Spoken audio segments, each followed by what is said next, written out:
Bienvenidos de nuevo. Hoy nos acompaña Karin Neisel, exministra de Asuntos Exteriores de Austria, que ahora dirige el Centro de Estudios Gorki. Muchas gracias por volver al programa. Es un placer verla de nuevo.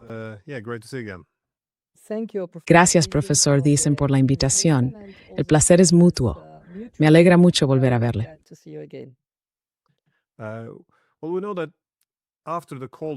Bueno, sabemos que, tras la Guerra Fría y el fin del comunismo, muchos académicos, como Edward Luttwak, sostenían que estábamos pasando, en cierta medida, de la geopolítica a la geoeconomía.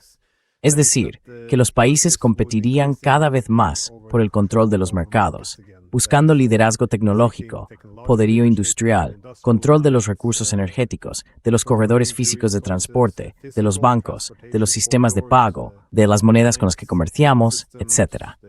En otras palabras, por los instrumentos económicos de poder.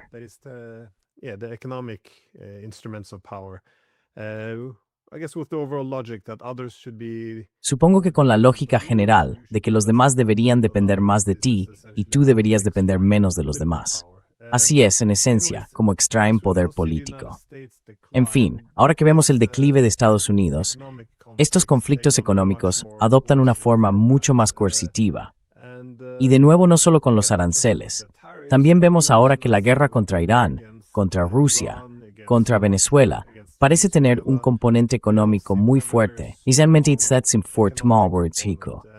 Maring pomuna for pers dirimesa etspitu kimun. Istengna the gaming. I guess the commonality here. Are we in an energy war? Bueno, la energía es la clave de todo. Y lo ha sido, al menos durante los últimos 120 años cuando hablamos de energía fósil. Muy probablemente, si pensamos en la energía en términos de agua y de pastos para los animales, porque durante milenios eran los animales los que producían energía, entonces siempre se ha tratado, en cierta medida, de energía. Pero usted ha señalado acertadamente este cambio de la geopolítica pura a una forma más sutil de geoeconomía. Durante al menos 2 décadas enseñé en distintos cursos el regreso de la geografía desde el exilio. Al final de una confrontación ideológica, al final de una especie de guerras culturales, el choque de civilizaciones de Huntington y demás, la geografía volvió. Y ahora podemos decir que la energía, como base de toda actividad económica y de toda existencia humana, es sin duda lo que está en juego. Estoy totalmente de acuerdo con usted en esa valoración.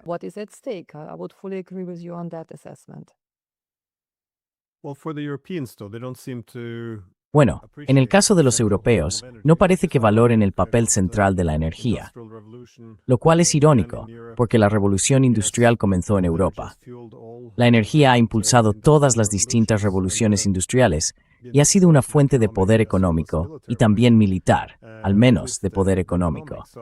Así que, supongo que llama la atención la facilidad con la que los europeos renunciaron a la energía rusa barata y redefinieron, en la práctica, lo que es la seguridad energética.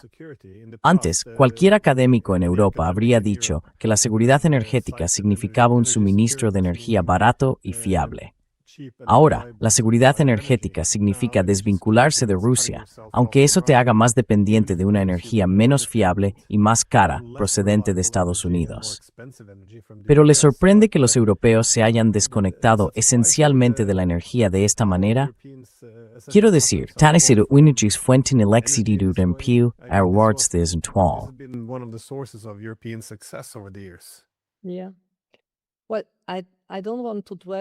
Sí. Bueno, no quiero detenerme demasiado en la historia colonial de Europa, pero todos sabemos que el continente europeo, empiece donde empiece y termine donde termine, digamos que empieza en algún punto de las Islas Británicas y termina en algún lugar de las fronteras exteriores de la Unión Europea, en el Mar Negro. Supongamos que eso es Europa. Pues bien, este es un continente pobre, no es un continente rico como África. No es tan rico como Sudamérica. Menciono estos dos porque allá tenemos tierra cultivable en abundancia, tenemos recursos hídricos y todo tipo de minerales. Así que el continente africano es rico.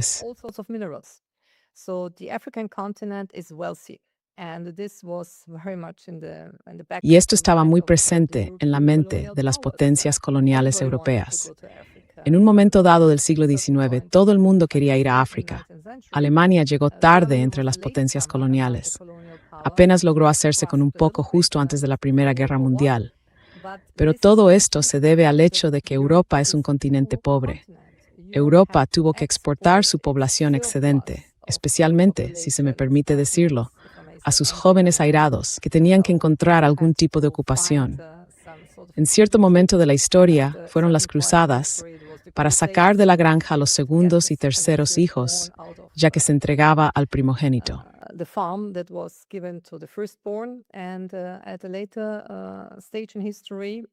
Y en una etapa posterior de la historia, fueron los imperios coloniales los que absorbieron este excedente de población europea. Pero Europa, como tal, no es ni era un continente rico, cuando hablamos de suelo cultivable y cuando hablamos de minerales. Así que en términos financieros, tanto materias primas duras como blandas, las duras, los minerales, las blandas, los productos agrícolas. Y esto está saliendo ahora mucho a la superficie. Veo una mezcla muy explosiva en Europa. No solo por la escasez de gas para la próxima temporada de calefacción, pues de que las reservas de gas, depósitos de almacenamiento, no están llenos como deberían, sino también ahora mismo debido a los diversos problemas. But also right now, because of the various problems, it's a mix of problems that we see, water situation. Es una combinación de problemas que estamos viendo. La situación del agua en los ríos Rin y Danubio, la imposibilidad de refrigerar los reactores nucleares en Francia. Y no es la primera vez. Recuerdo que en 2003 y en 2018 ya era un problema. Pero las centrales nucleares francesas son tan antiguas, si se me permite decirlo, que incluso desmantelarlas resulta demasiado caro. Ya no digamos instalar algún sistema de refrigeración innovador. Así que la combinación es muy peligrosa. Es explosiva, porque sin energía, ¿cómo se quiere organizar cualquier tipo de vida económica? Y esta es, en líneas generales, la situación actual de los europeos, estén o no en la Unión Europea.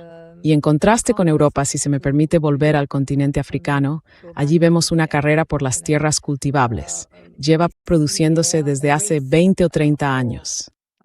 Arable soil, it has been going on for 20, 30 years. Uganda is an example at stake. Uganda es un ejemplo de lo que está en juego. Los fondos soberanos, especialmente de los Emiratos Árabes, aunque no solo de allí, están deseando hacerse con tierras de cultivo. Hace 2 semanas, aquí, en la capital del distrito donde vivo en Rusia, una pequeña y antigua ciudad tártara llamada Kasimov, organicé, junto con mi instituto, la Universidad Gorky y la Universidad Regional de Ryazan, un seminario sobre soberanía alimentaria, seguridad alimentaria y cadenas de suministro. Aquí tenemos un excedente de producción láctea y de producción de alimentos. Es una región muy rural y, en teoría, rica en lo que respecta al agua y a los pastos. Lo menciono especialmente porque veo con tristeza cómo sacrifican animales destinados a la producción láctea en países como Austria o Suiza, porque ahora sencillamente no pueden comprar ni encontrar heno.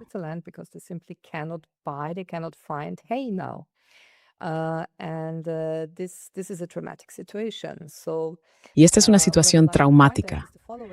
Así que me gustaría señalar lo siguiente. No solo estamos hablando de que Europa dependa de las importaciones de energía, ya sea de Norteamérica o de Rusia. Siempre ha sido así, y siempre lo será.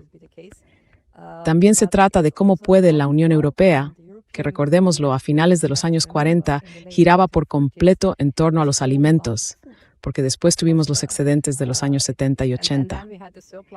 Tuvimos una política agrícola europea muy distorsionada, que intentaron reformar, pero nunca lo consiguieron. Pero vuelvo a los alimentos porque al final todos tenemos que comer. Esto está muy presente en la agenda de los fondos soberanos, que están comprando tierras cultivables allí donde pueden encontrarlas. Y Europa Central y Europa del Sur están ahora mismo en un atolladero muy serio.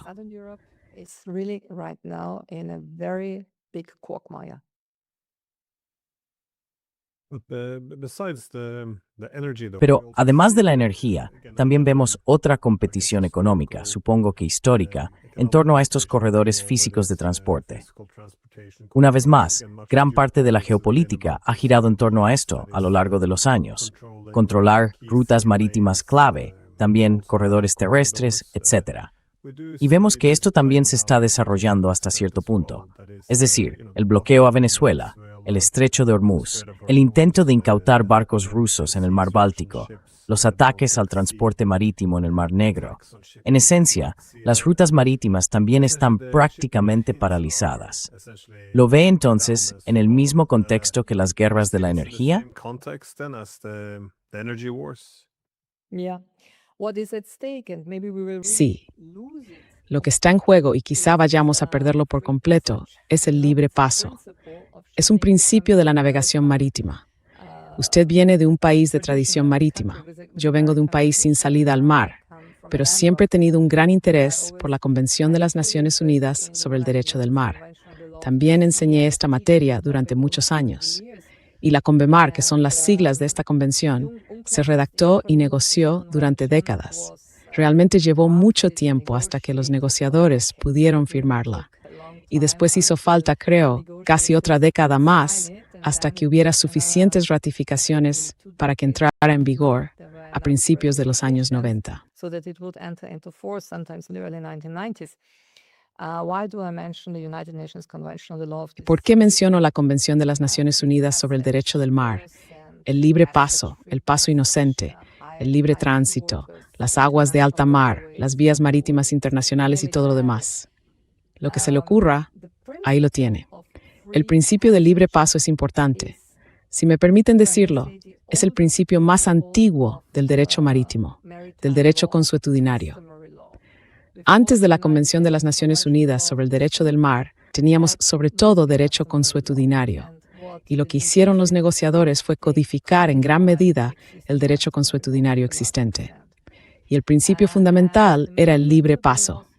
Así que los buques mercantes podían atravesar el Bósforo, por ejemplo. through the Bosporus, for instance.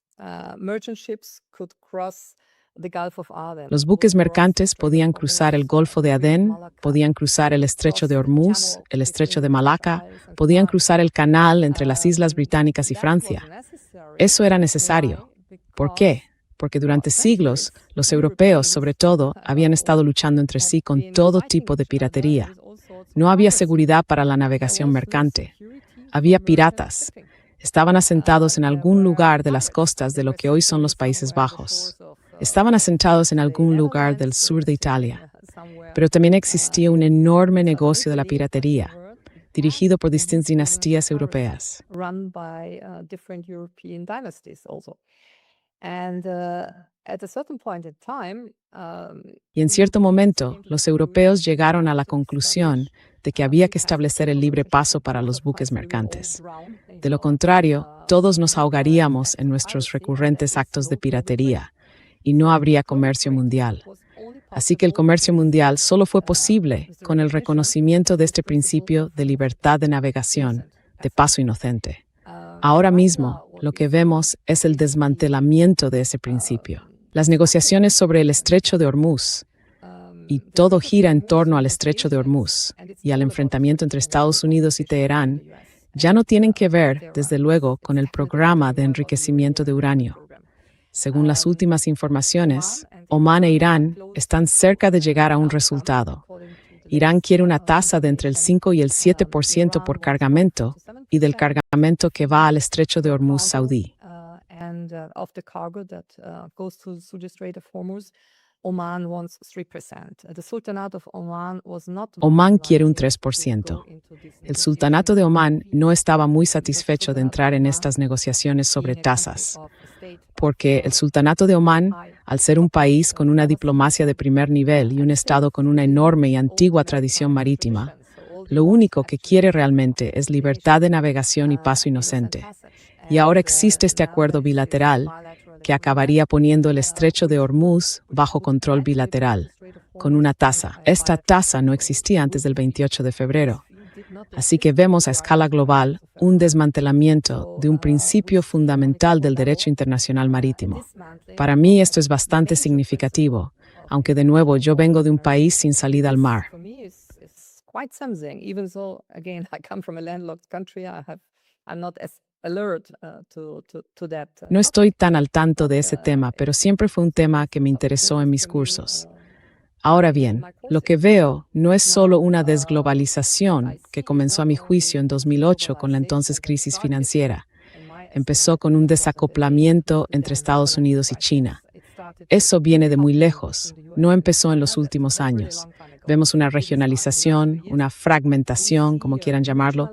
Sin duda es una desglobalización. Y si a eso le sumamos que la libertad de navegación se pone en cuestión por la piratería, por las tasas, por todo tipo de acciones militares, añadamos también los actos de piratería ejercidos por las autoridades británicas y francesas contra barcos rusos.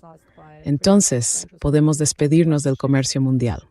Then we can say goodbye to global trade.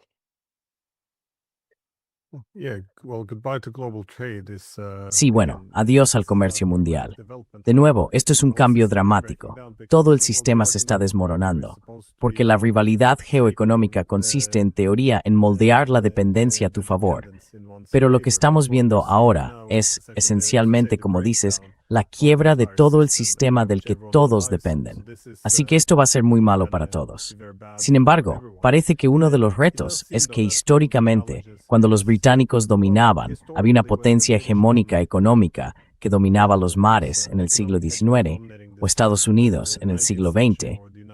Esa potencia hegemónica tiene interés en mantener abiertas las rutas marítimas porque, bueno, las administra y obtiene muchos beneficios de ello. Pero siempre preocupa qué ocurre cuando esa potencia hegemónica está en declive.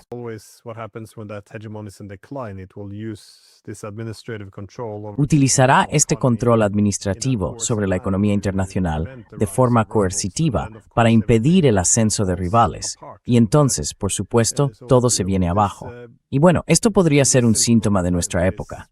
Es decir, el momento unipolar en el que Estados Unidos era la única superpotencia ya ha llegado a su fin, y vivimos de hecho en un mundo multipolar. Y sin un acuerdo que sustituya la idea de que todo está simplemente bajo el control del tío Sam, vamos a seguir viendo cómo se descompone el sistema internacional, el sistema económico internacional, quiero decir. Pero supongo que, si damos un paso atrás, ¿cuáles son entonces las consecuencias más amplias de este cambio de la unipolaridad a la multipolaridad? No como una política, sino simplemente como una realidad en la distribución del poder.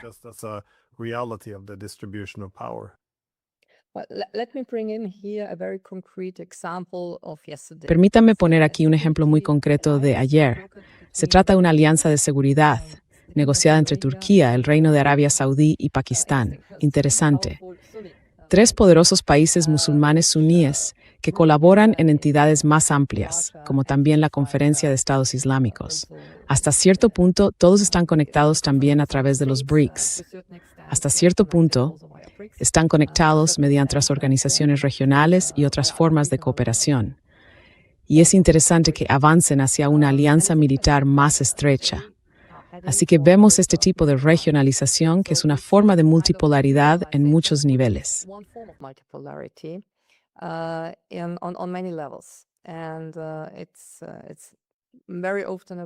Y muy a menudo se trata de seguridad.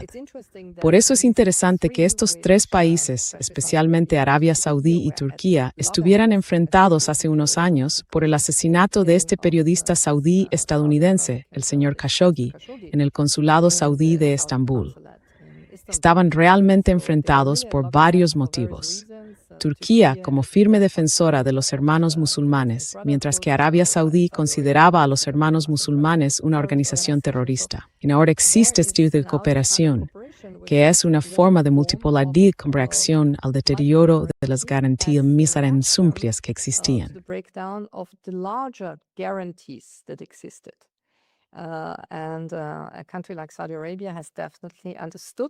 Y un país como Arabia Saudí ha entendido sin duda que una base militar estadounidense no es una garantía de seguridad, sino un riesgo. Puede ser un casus belli. Así que se están produciendo cambios, y los vemos en Asia Occidental, también conocida como Oriente Medio. También lo vemos si volvemos una vez más a los BRICS, que no son una institución jurídica. Son simplemente una especie de mercado más amplio, pero permítanme destacar que los BRICS surgieron a principios de los años 2000 como un objeto de inversión. Recuerdo conferencias sobre materias primas a las que asistí, donde inversores como Jim Rogers decían, apuesten por los BRICS. Ahí pueden ganar dinero, pueden hacer una fortuna. Go for BRICS. There you can make money, you can make a fortune. It's all about commodities, It was all about hard. Todo gira en torno a las materias primas. Todo giraba en torno a las materias primas duras y blandas. Eran los primeros años 2000. Y fueron los inversores quienes crearon este término, BRIC. BRIC en aquel momento solo incluía a Brasil, Rusia, India y China, importantes productores de materias primas e importantes importadores de materias primas, en concreto China e India, con su tremendo auge industrial de hace unos 20 años. Y BRIC entonces era solo un objeto. Con la incorporación de Sudáfrica y también con una cooperación más amplia con otros, BRIC se convirtió con los años en un actor, es decir, en un sujeto. Ya no era simplemente el objeto de las ambiciones de los inversores. Y de nuevo, está muy lejos de tener un estatuto, de ser una organización plenamente constituida, porque no hay carta fundacional, no hay estatuto.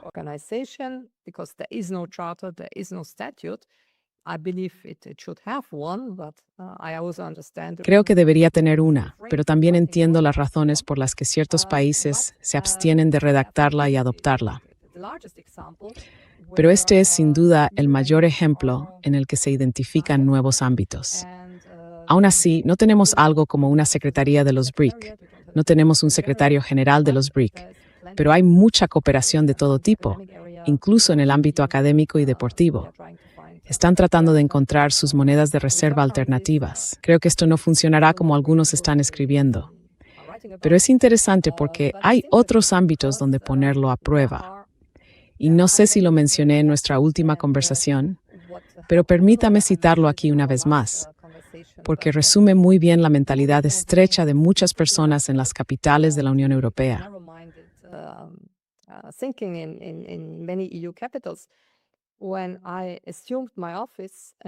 Cuando asumí el cargo en diciembre de 2017, una de mis primeras preguntas a mis colegas fue, ¿pueden por favor facilitarme nuestra postura, la postura de la Unión Europea sobre los BRICS y la Organización de Cooperación de Shanghái? Me miraron y me dijeron, nunca hemos redactado nada, nunca hemos hablado de eso en ningún momento.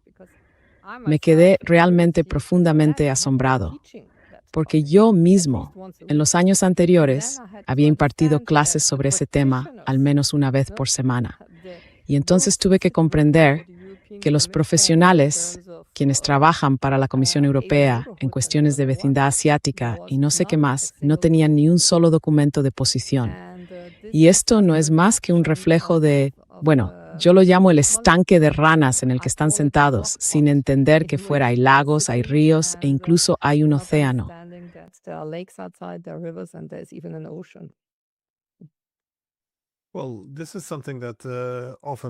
Bueno, esto parece caracterizar a menudo la forma de actuar de los líderes europeos.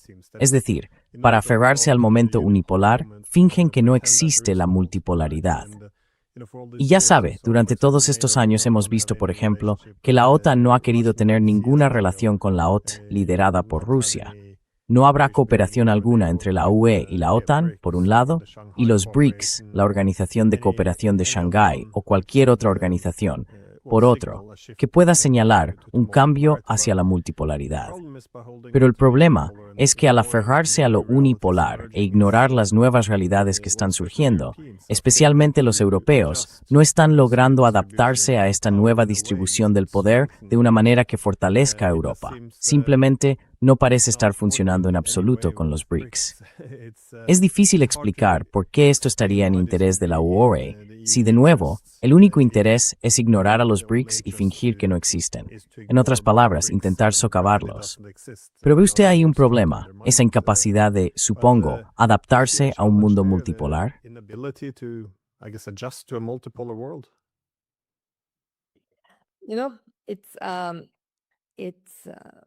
Bueno, si ahora me pongo en la piel de un funcionario de la Unión Europea, ¿cómo puedo realmente participar en la multipolaridad si mi tarea diaria, como funcionario, es asegurarme de que esta Europa multipolar, ya saben, está París, está Roma, está Berlín, durante siglos han tenido sus propias formas distintas de ver el mundo? ¿Cómo hacer que adopten una única posición monolítica? Porque Europa, por su historia y por su geografía, también es multipolar. Claro, son polos pequeños, pero son más grandes que Qatar, los Emiratos y demás, que también forman parte de esta actividad multipolar, y se habla mucho de ello. Recuerdo que el ex canciller alemán Olaf Scholz reconoció, sí, existe un mundo multipolar. Chancellor Olaf Scholz admitting, yes, there is a multipolar world. He made a watershed speech just before he Pronunció left office un on that. discurso decisivo sobre esto justo antes de dejar el cargo, pero intentan actuar como un único bloque monolítico. Lo intentan. Claro, por un lado dicen, volvamos a África. Hablan de la cooperación entre la Unión Europea y África. Dicen que es fantástica, maravillosa, que hay que llevarla a cabo. Pero además de esta cumbre Unión Europea-África, tenemos la cumbre Francia-África, tenemos la cumbre Reino Unido-África, tenemos la cumbre Alemania-África. Incluso la pequeña Austria celebró su propia cumbre sobre África. Así que cada cual organiza su propia cumbre africana y su propia política africana, además de la cooperación entre la Unión Europea y África. Y ahí vemos cómo, creo yo, se están poniendo trabas a sí mismos cuando se trata de aplicar de manera sincera algún tipo de política multipolar. Implementation of a multipolar policy. Well, I guess as Bueno, supongo que mi última pregunta, o al menos una de las últimas, es cómo está afrontando Europa que otros países se adapten a esto. Porque desde el lado estadounidense vemos que más o menos reconocen que el mundo se ha vuelto multipolar y que si ahora como consecuencia tienen que establecer prioridades, no pueden estar en todas partes al mismo tiempo. Parece que aceptan que algunas cosas tienen que priorizarse por encima de otras. Así que les gustaría mirar más hacia el hemisferio occidental y Asia Oriental. En resumen, la impresión que recibimos, no solo de la administración Trump, sino también de la nueva estrategia de seguridad nacional, es que Europa ya no es tan importante.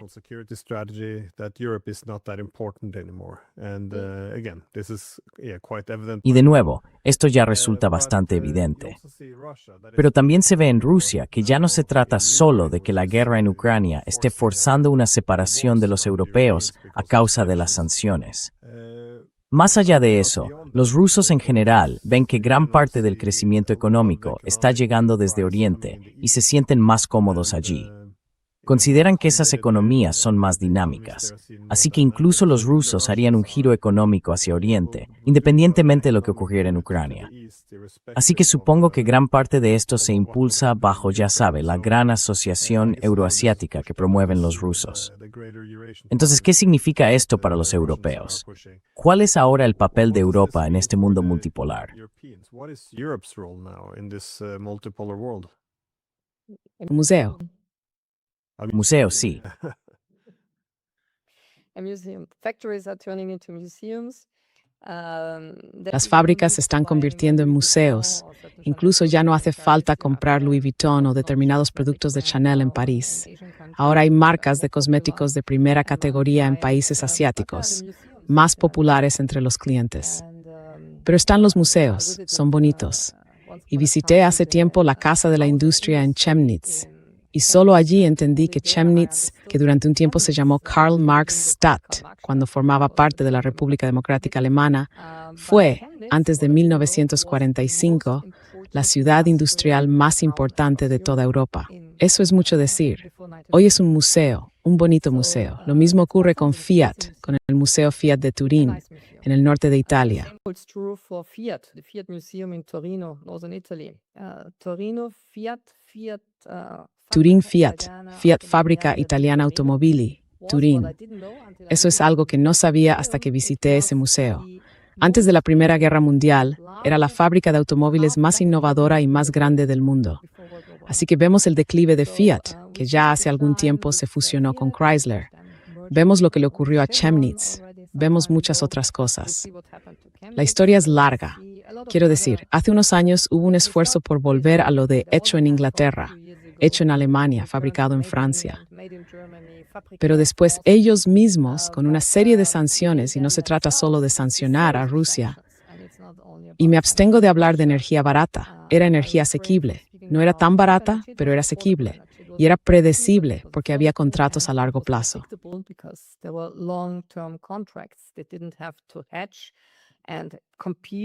No tenían que cubrir contratos ni competir con otros clientes mejores en el mercado mundial para comprar gas natural licuado cada día en alguna bolsa. No, había un suministro previsible de volúmenes de gas gracias a contratos a largo plazo. Creo que eso facilitaba mucho la vida a la industria. La otra cuestión es que Europa se está marginando a sí misma porque mucha gente, y no se trata solo de China ni solo de Rusia, pienso también en muchos países árabes, en particular países como Qatar y los Emiratos Árabes, ya no quieren que los europeos les den lecciones. No quieren que les impongan determinadas condiciones sobre cómo deben producir su petróleo y su gas.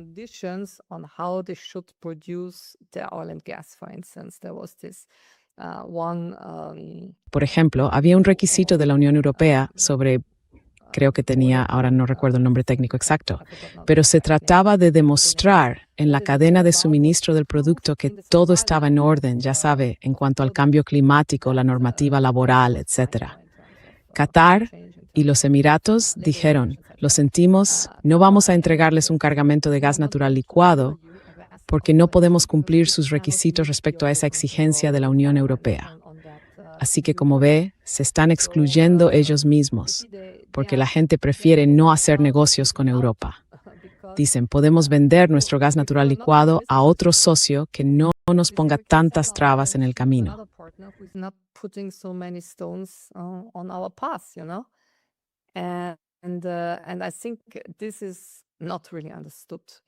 Y creo que esto no se entiende realmente en la Comisión. La Comisión Europea hace unos 30 años tenía muchos juristas. Esos juristas fueron sustituidos por politólogos que se han convertido en abogados muy ideologizados. Y muchos de ellos no han visto mundo antes de empezar a trabajar para la Comisión. Así que este es, creo, el drama de fondo. Y lo interesante, entre comillas, es que ahora leo declaraciones de cámaras de comercio, de dirigentes, de asociaciones industriales de ciertos países de la Unión Europea, que dicen que están advirtiendo constantemente a sus gobiernos sobre la desindustrialización a causa de la burocracia, a causa de las regulaciones de la Unión Europea.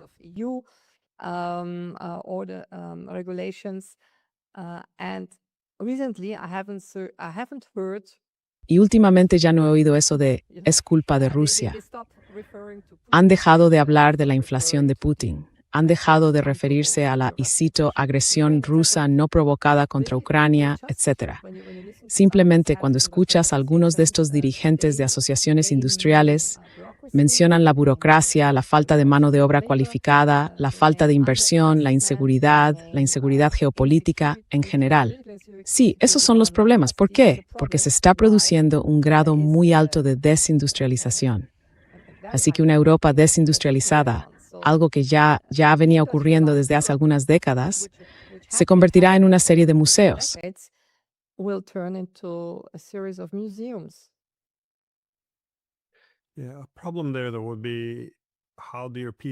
Sí, pero ahí habría un problema.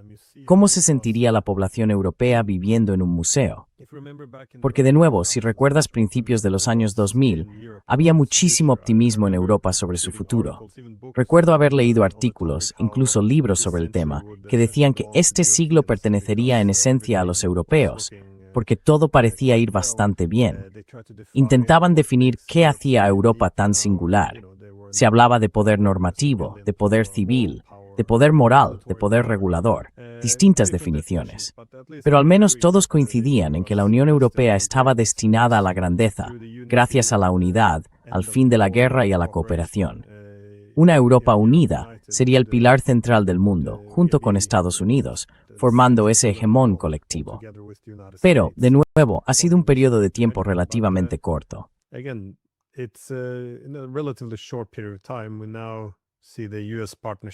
Ahora vemos cómo la alianza con Estados Unidos se debilita, probablemente dejando una Europa fragmentada, sin esos intereses políticos y económicos comunes. La clase política es cada vez más impopular, peor aún, diría yo, muchas veces también ilegítima. Y los europeos no parecen tener un modelo económico claro, especialmente en lo relativo a sus tecnologías digitales o al origen de su energía. ¿Cuál es el papel de Europa en el Nuevo Mundo? Algunos sostendrían que también ha desaparecido su brújula moral. Y esto, para un grupo de países muy distintos que se definen mediante una identidad común basada en ser democracias liberales, no es poca cosa, cuando el aspecto liberal se ve cuestionado por el creciente autoritarismo interno o por el apoyo al genocidio en el extranjero. De nuevo, usted no tiene una bola de cristal y siempre deberíamos ser prudentes al hacer predicciones. Pero ¿hacia dónde va esto? Porque vivir en un museo, recordando tiempos mejores, no parece Snakespapo estabilidad. No, not at all. And I remember very well what you just No, en described, absoluto. the so-called Y recuerdo muy bien lo que acaba de Lisbon describir, 2000, la llamada Estrategia de Lisboa del año 2000. Fue, creo, en marzo de 2000 durante la presidencia portuguesa de la Unión Europea. La firmaron y luego hicieron todo lo posible por poner en marcha la llamada Estrategia de Lisboa, que decía que para el año 2020, cito, la Unión Europea sería el actor más progresista, innovador, estable, importante a escala mundial. Ese era el ambicioso objetivo en el año 2000. En el año 2020, bueno, hubo una pandemia para todo el mundo. Pero ya antes y desde luego después, la Unión Europea ni de lejos ha alcanzado esas ambiciones.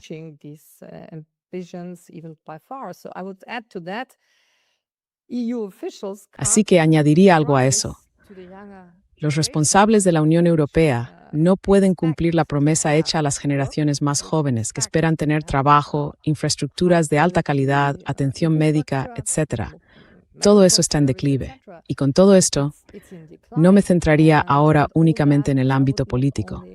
La política es dura, pero yo vengo de la administración. Nunca he estado tanto en política, aunque la gente me considere político porque fui ministro. Fui un ministro técnico y creo firmemente en una administración eficaz, una administración pública. Ese es el mundo del que vengo. Sabe, trabajé durante unos años en un ministerio de Asuntos Exteriores.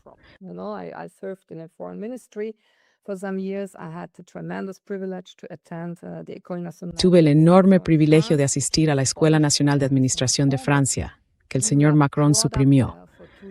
Pero allí nos formaron durante 2 años en una administración pública eficaz y de alto nivel. Y quienes trabajan en la administración pública no deberían cambiar cada pocos años por las elecciones o por lo que sea. Están ahí, no deberían estar en el foco público. Hacen su trabajo. Un embajador no se presenta a elecciones y un alto funcionario de un ministerio de justicia no debería involucrarse en política. No debería. Sabemos que la realidad es distinta, pero para mí, de eso ha tratado siempre una administración pública eficaz.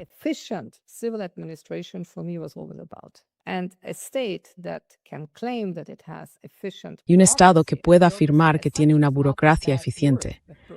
Y la burocracia en sí misma no es una mala palabra, pero debería ser un aparato potente, capaz de poner en práctica los anuncios políticos. Ahora bien, carecemos de eso. Carecemos de administradores eficientes. Tenemos una Comisión Europea muy ideologizada, que no es tan eficiente, y tenemos administraciones nacionales mal pagadas. La gente no ve perspectivas de carrera profesional o no se selecciona bien al personal o lo que sea. Así que diría que además de la economía, es el propio sistema administrativo el que está en crisis. Y eso se suma al conjunto del problema. Y lo que dije en mi libro, Requiem por Europa, hace 2 años, y me gustaría subrayarlo aquí una vez más, es esto. Para mí, el mayor trauma de Europa es la pérdida de la ley.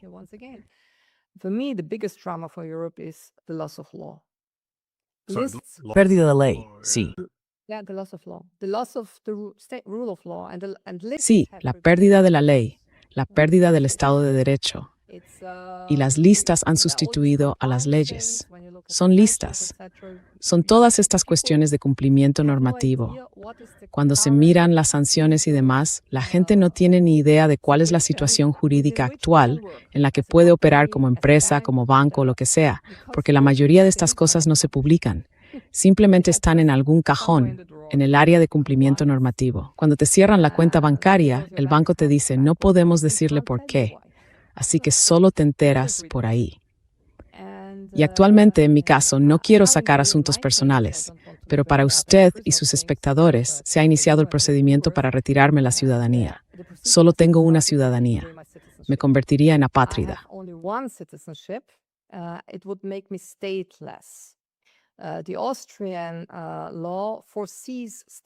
La ley austriaca contempla la apatridia, pero Austria también es parte de varios convenios del Consejo de Europa que la prohíben. Porque Austria, por ejemplo, tiene una larga tradición de expulsar a sus propios ciudadanos por cualquier motivo. Casualmente conocí a algunos de ellos, como el ayudante del redactor de la Constitución austriaca, el profesor Kelsen. Lo expulsaron, se fue a Berkeley. Y el profesor Klinghoffer, que era un profesor muy bueno y fue mi mentor cuando vivía en Jerusalén, había sido ayudante suyo, también fue expulsado de Austria. Así que es una larga tradición. Pero esto solo sirve para destacar dónde estamos hoy. Puedes perder tu ciudadanía, tu propio Estado puede convertirte en apátrida. ¿Cuál es tu delito? En mi caso, el delito es trabajar para la Universidad Estatal de San Petersburgo. Ese es mi delito.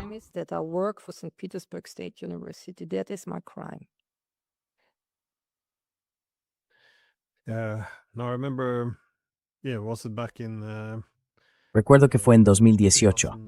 Usted todavía era ministra de Asuntos Exteriores de Austria. Se casó y Putin fue a Austria a su boda y bailó con usted. Y aún se menciona como una forma de demonización la idea de que una ministra de Exteriores cultivara buenas relaciones con líderes extranjeros. Es algo bastante extraordinario. Pero eso fue en el ámbito diplomático. Y de nuevo, incluso después de dejar la diplomacia y trabajar en la universidad que usted elija, sí satsida Britu effort neo ciudadanía. Es una mecha, cuando the brace es right in derecho, es duo muy importante. when the rule of law goes away, we seem to have lost something very important. Y en mi opinión, esto es lo peor que le puede pasar a una sociedad, la pérdida del Estado de Derecho. Se puede superar una crisis económica, se puede superar una crisis energética, pero la pérdida del Estado de Derecho destruye tu sociedad desde dentro. Y esto es lo que he estado observando desde lejos, por suerte. Porque cuando me fui, dije, dentro de unos años, quizá sea demasiado tarde. Y por desgracia tenía razón. Hace unos días, la Comisión Europea dictó una nueva norma según la cual los ucranianos de entre 23 y 65 años que quieran solicitar asilo en la Unión Europea no pueden obtenerlo, porque deberían estar luchando en la guerra. Esto vulnera de forma flagrante la Convención de la ONU sobre los Refugiados de 1951. Y sabe, lo extraño es que un ruso podría llegar a Alemania o a Francia y decir, no quiero luchar en la guerra.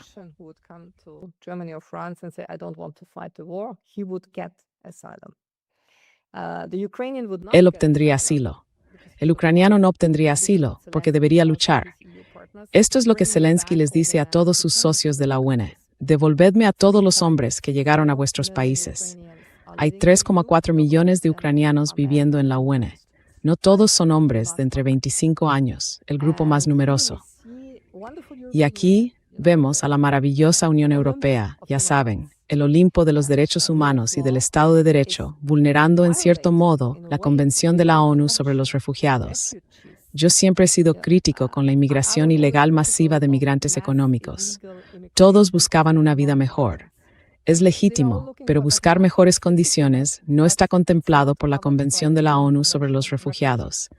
En cambio, querer huir de un país donde hay una guerra es el caso básico para obtener el estatuto de refugiado.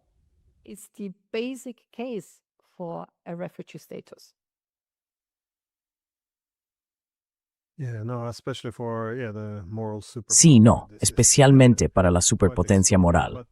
Esto es bastante extraordinario. Pero de nuevo, todo es instrumental.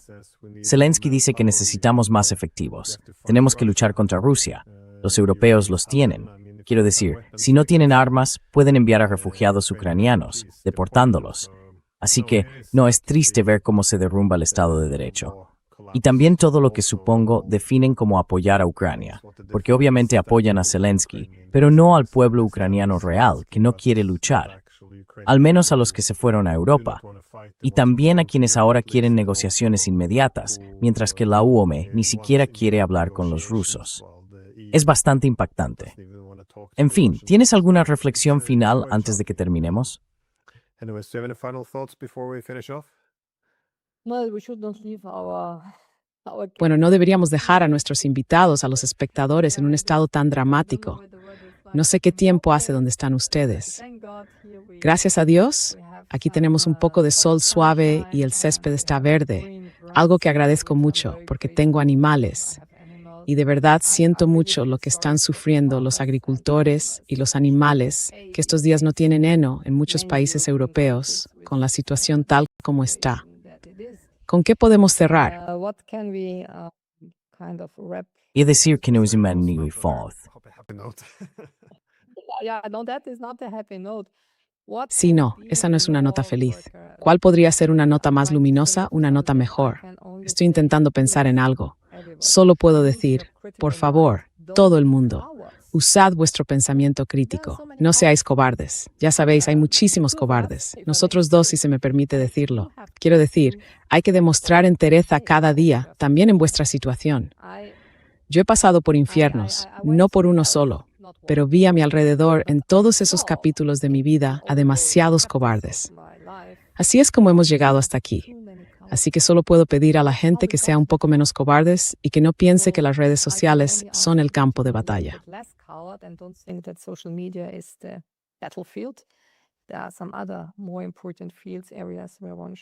Hay otros ámbitos más importantes en los que uno debería alzar la voz, demostrar firmeza y recordar a su respectivo gobierno lo que está escrito en la Constitución, lo que figura en determinados instrumentos de los que disponemos.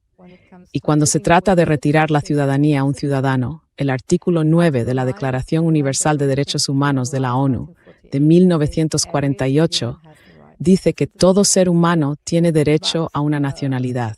Es derecho de la en Austria, por no hablar de la administración. Así que algo va mal. So there's something wrong.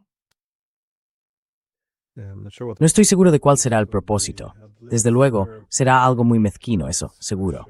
En fin, gracias de nuevo por dedicarme tu tiempo. taking the time.